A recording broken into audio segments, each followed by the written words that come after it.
پہاڑوں کے پیچھے ایک سرسبز وادی تھی جس کا نام تھا سبزانہ۔ یہ وادی عام دنیا سے چھپی ہوئی تھی۔ یہاں کے درخت، پھول اور ہوا بھی جادو سے بھری ہوئی تھی۔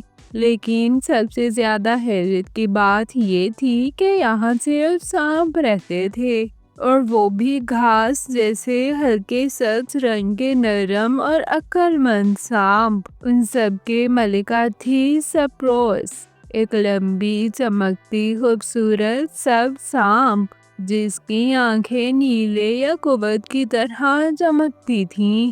وہ صرف سانپوں کی نہیں بلکہ سبزانہ وادی کی رکھوالی بھی تھی۔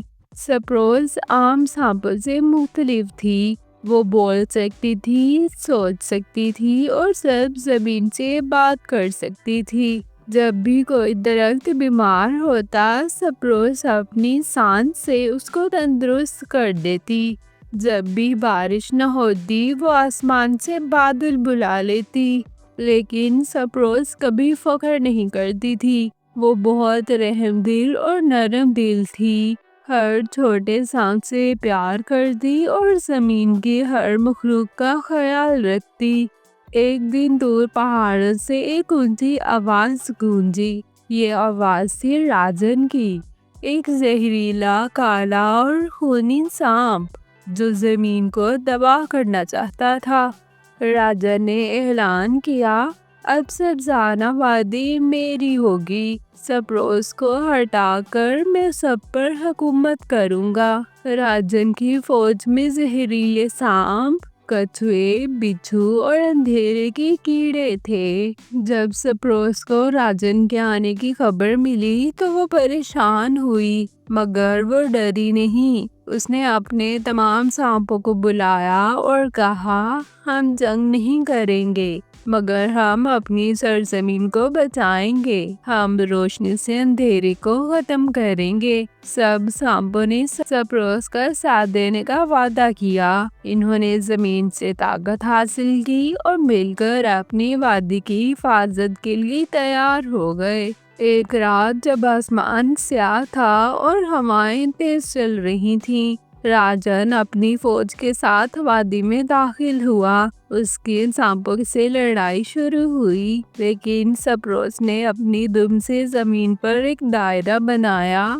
اور وہاں سے روشنی کا چشمہ نکل آیا۔ راجن کے سانپ چیخنے لگے، روشنی نے انہیں کمزور کر دیا۔ سپروس نے راجن سے کہا، یہ زمین محبت، ہم آہنگی اور امن کی ہے، نفرت یہاں نہیں پنپ سکتی۔ راجن غصے میں سپروس پر جھپٹا، لیکن سپروس نے اپنے منہ سے روشنی کی سانس نکالی جو راجن کو مکمل طور پر جکڑ گئی۔ اسی لمحے سپروس کو احساس ہوا کہ راجن صرف نفرت کی علامت نہیں تھا، بلکہ وہ کبھی سپروس کا بھائی تھا۔ برسوں پہلے راجن کو انسانوں نے مارا، زخمی کیا اور جلا وطن کر دیا۔ اس کے دل میں انتقام نے جگہ لے لی۔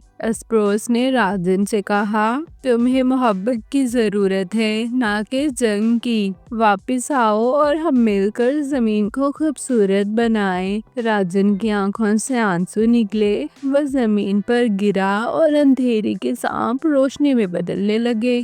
سپروس نے راجن کو معاف کر دیا۔ وہ اب دوبارہ سبزانہ وادی کا ایک سانپ تھا، نفرت سے آزاد۔ سپروس نے اعلان کیا، ہم نفرت سے نہیں، محبت سے حکومت کریں گے۔ ہر مخلوق کے دل میں روشنی ہو سکتی ہے، ہمیں صرف اسے جگانا ہے۔ سب سانپ خوش ہوئے، پھول کھل اٹھے، وادی میں پرندوں کی واپسی ہوئی۔ سپروس ابھی سبزانہ کی ملکہ تھی، مگر اب وہ اکیلی نہیں رہتی تھی۔ اس کا بھائی راجن، چھوٹے سانپ، پرندے اور سب زمین سب ایک ساتھ جیتے تھے۔ کہا جاتا ہے، جہاں کہیں بھی گھاس ہلتی ہے وہاں سپروس کی سانس ہے، جہاں محبت ہو وہاں اندھیرا نہیں رہتا۔ تو اس کہانی سے ہمیں یہ سبق ملتا ہے کہ محبت نفرت سے بڑی طاقت ہے۔ دوسروں کا سمجھنے سے دل بدلتے ہیں۔ ہر مخلوق میں روشنی چھپی ہوتی ہے، بس اسے جگانا پڑتا ہے۔ جو زمین کی قدر کرے وہ زمین کا اصل وارث بنتا ہے۔ تو آپ کو ہماری آج کی کہانی کیسی لگی؟ کمنٹ سیکشن میں ضرور بتائیے گا۔